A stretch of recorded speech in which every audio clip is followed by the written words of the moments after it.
नमस्कार। मैं हूं आपका दोस्त सुमित आज़ाद। रात के बज रहे थे लगभग 3 या 3:30। फ़ोन की घंटी बजी। जैसे कि आप लोगों में से बहुत सारे लोगों की फ़ोन की घंटी बजी, वैसे ही मेरी फ़ोन की घंटी बजी। फ़ोन आया हमारे एक मित्र का, एक जानने पहचानने वाले का। उन्होंने कहा कि अरे सुमित, क्या कर रहे हो, सो तो नहीं रहे हो? मैंने कहा हाँ, ऑफिशियली बात है, रात के 3 साढ़े 3 बज रहे हैं तो सो ही रहे होंगे ना। तो of course I am sleeping. उन्होंने कहा अरे भैया, अगर ऐसा है तो जाग जाओ। मैंने कहा अभी ऐसा क्या हो गया? कि अरे अभी तुमने खबर ना सुनी कि अगर आप सोगे तो सोते सोते ऐसे रह जाओगे।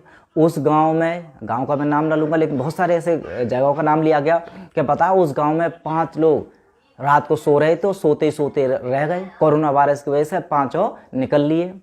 वहीं पे अफवाह आई कि अमरोहा के साइड में कुछ एरिया है, यहाँ पर क्या हुआ कि ऊपर से जो है तूफान आया, कोई बाढ़ आई, पता नहीं क्या ऐसा हुआ हलचल कि पूरा गांव धरती में दब गया, पूरा गांव ही ख़त्म कर दिया।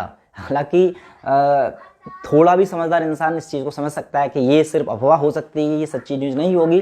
फिर भी लोग कॉन्फिडेंस के साथ इस तरह से लोग एक दूसरे को फ़ोन में बताए जा रहे हैं। वहीं पे एक खबर आ रही थी कि पता है, इधर एक बिसौली की तरफ, जहाँ मैं रहता हूँ, ये जो एरिया लगता है संभल मुरादाबाद के आसपास का एरिया है, ये चंदोसी जहाँ मैं रहता हूँ। तो यहीं की बात बता रहा हूँ कि बिसौली के पास में एक गांव है, वहाँ से मतलब खबर आई हुई थी किसी के पास, और किसी ने मुझे फ़ोन किया कि पता है, जो मोदी ने जो दवाई छिड़कवाई थी उस दिन, तो उस दवाई से क्या हुआ कि पूरा गांव का गांव साफ, आधे लोग मर गए ऐसे ही। भैया इतनी तगड़ी तगड़ी अफवाहें जब फ़ोन पे आ रही थी, मैंने सोचा भाई हो सकता है केवल इसी ने मुझे कहा होगा, लेकिन मेरी आंखें तो तब चौंक गई जब मुझे लगा, मतलब जब मुझे पता चला कि ये खबर सिर्फ मुझे ही नहीं बताई जा रही है, ये पूरे हिंदुस्तान में ऐसा पानी की तरह फैल गई है। और आप भी मानते होंगे, शायद आप जो इस वीडियो को देख रहे हैं, आप लोगों के पास भी ये खबर पहुंच गई होगी कहीं ना कहीं से कि यहाँ पे इतने लोग सोते के सोते रह गए, यहाँ इतने लोग सोते के सो रह गए। तो भैया यार, ऐसी अफवाहें जो है बहुत ही ज़्यादा खतरनाक हो सकती हैं। फिर भी ये लोग क्यों फैला रहे हैं, ज़रा इस वीडियो में ध्यान से सुनते रहिए। मैं ज़रा कुछ बताने की कोशिश कर रहा हूँ। अब हुआ क्या था, 3:30 बजे चूँकि मैं जग गया, तो काफ़ी सारे लोग जग गए। मैंने लोगों को फ़ोन पे समझाया, हालांकि जिनको फ़ोन आ रहा था कि भैया ऐसी अफवाह मत फैलाइए, आप भी सहयोग मत कीजिए इसमें, वरना हो सकता है कि इसमें कुछ सरकार अगर एक्शन लेगी तो अफवाहें फैलाने वालों के फ़ोन चूँकि ट्रैक आसानी से हो सकते हैं और आप पर FIR दर्ज होकर के आप जा सकते हैं धारा 505 के अंतर्गत जेल। तो यार ऐसा मत कीजिए। काफ़ी लोगों को चेतावनी देने की कोशिश की, तो कुछ लोगों ने माना, उसके लिए धन्यवाद। लेकिन ये हो क्यों रहा है एक्चुअली में? और अगर आप ऐसी अफवाहों से बचना चाहते हैं या सच जानना चाहते हैं तो कैसा पर्दा करेंगे? देखिए, पहली बात तो अभी इंटरनेट चालू है, आप सभी जानकारी इंटरनेट के थ्रू ले सकते हैं, सबसे अच्छी बात तो यही है। लेकिन कुछ लोग भैया चाह रहे हैं कि इंटरनेट भी बंद हो जाए, लेकिन अगर इंटरनेट बंद हो गया तो भैया देख लियो हालात कैसे हो सकते हैं। एक तो कोरोना वायरस का प्रकोप आप देख ही रहे हैं कि हिंदुस्तान में तो जो भी है कंडीशन अभी है ही, क्योंकि यहाँ पर हम सब लोगों की मेहनत की वजह से हम सब लोग एक दूसरे को सपोर्ट कर रहे हैं, इसलिए बचाव हुआ है, कोरोना वायरस इतना प्रकोप नहीं लिया हुआ है। लेकिन विदेशों की हालत तो देखिए, जहाँ पर इतनी सारी सुख सुविधाएं होने के बावजूद भी सरकार कुछ नहीं कर पा रही, डॉक्टर कुछ नहीं कर पा रही, आम जनता परेशान है, लोग मरते हुए अपने परिवार को देख रहे हैं। तो यार, कोरोना वायरस की इतनी गंभीर समस्या को आप मजाक में लेकर के इधर उधर की अफवाह उड़ा रहे हैं, तो यार ये तो बहुत ज़्यादा गलत है। अब ये उड़ा कौन रहा है?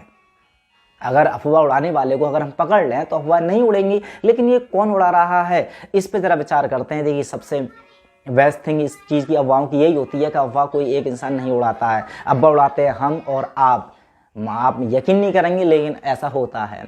होता क्या है कि देखिए, एक घटना थी कि भाई उस जगह पर गांव में 5 लोग थे और रात को सो रहे थे, दिन में सुबह पता चला 5 लोग मर गए। अब ये खबर मैंने सुनी तो मेरी कर्तव्य ये बनता है कि आगे किसी से कुछ भी शेयर करने से पहले, लोग कह रहे थे अरे हम तो इसलिए फ़ोन कर करके लोगों को पूछ रहे हैं क्योंकि हम जानना चाह रहे हैं। अरे भैया, फ़ोन करके क्या मतलब? जिनको आप पूछ रहे हैं वो रिपोर्टर हैं क्या? कि वो इंटरनेट के ज्ञाता हैं क्या? मतलब उन्हें कैसे पता? तो आप उसकी जानकारी अपने रिश्तेदारों को बता रहे हैं, तो यार अफवाह तो आप फैला रहे हैं ना। आप जानकारी भी लो तो कैसी जगह से लोगे? तो पहले स्टेप समझिए कि अफवाह को अगर बढ़ने से रोकना है तो एक बहुत बढ़िया ये तरीका कामयाब हो सकता है जो मैं बताने जा रहा हूँ। कि जैसे कि मेरे व्हाट्सएप पर या कॉल पर किसी ने खबर दी कि उस गांव में ऐसे 5 लोग मर गए। मैंने मैंने एक्चुअली में ये एग्जाम्पल किया है, इसलिए ज़रा एग्जाम्पल समझ लीजिए। हुआ क्या था कि जैसे एक खबर आई थी कि एक गांव में 5 लोग मतलब ख़त्म हो गए हैं सोते सोते। मैंने कहा अच्छा ये कैसे पता चला तुमको? कि यार ये जो है उसने श्याम की मम्मी ने जो है फ़ोन किया था मेरी मम्मी को, मेरी मम्मी मुझे बता रही है। मैंने कहा अच्छा एक काम कीजिए, श्याम की मम्मी का नंबर मिल सकता है? कि हाँ बिल्कुल मिल सकता है। उन्होंने उनका तो खैर दे दिया नंबर। फिर मैंने डायरेक्टली श्याम की मम्मी से बात करी या श्याम के परिवार में कि भैया आपको ये खबर ऐसा ऐसा उनको बताई थी आपने रामू को? कि हाँ रामू को बताई थी। मैंने कि ये खबर सच है क्या? कि हाँ सुनने में तो यही आ रही है। मैंने कहा सुनने में आ रही है, आपको ये कहाँ से पता चला? क्या आपने उस गाँव में देखा? क्या उस गाँव के रहने वाले हैं? कि नहीं नहीं हमारे गाँव से तो बहुत दूर है, ऐसा हमने भी सुनी थी। मैंने क्या आपने किससे सुनी? क्या ऐसा है हमारे एक जीजा लगते हैं प्रेम सिंह, उन्होंने बताया था।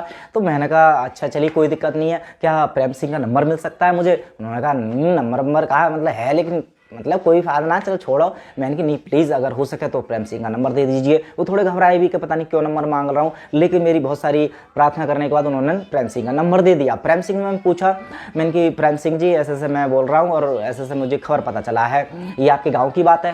क्या नहीं नहीं हाँ हमारे गाँव की बात कर नहीं है, हमारे गाँव से ना सब पड़ोस में एक गाँव है, उसके पास में एक गाँव है। तो हमारा जो फ़ोन आया था वो पड़ोस के गाँव से आया था।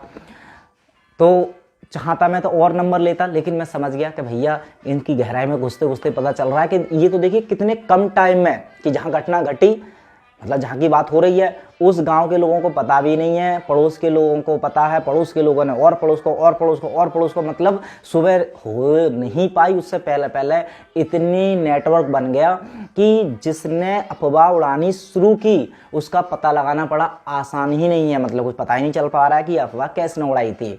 तो जिम्मेदारी आपकी यही बनती है कि अफवाह की पुष्टि करने के लिए जहाँ से मैसेज आया है आप उससे बात कर सकते हैं। अगर वो जवाब नहीं देता तो उससे पूछो कि उसके पास ये मैसेज कहाँ से आया और उसको नंबर आप लो। मतलब वो कहेगा कि उसके पास से मेरे पास मैसेज आया, तो ये मत कहो कि तू पूछ ले, नहीं मैं खुद पूछूंगा, आप नंबर दो। फिर उसके पास से नंबर लो कि भैया तुझे कहाँ से मिली, तू अपना पास।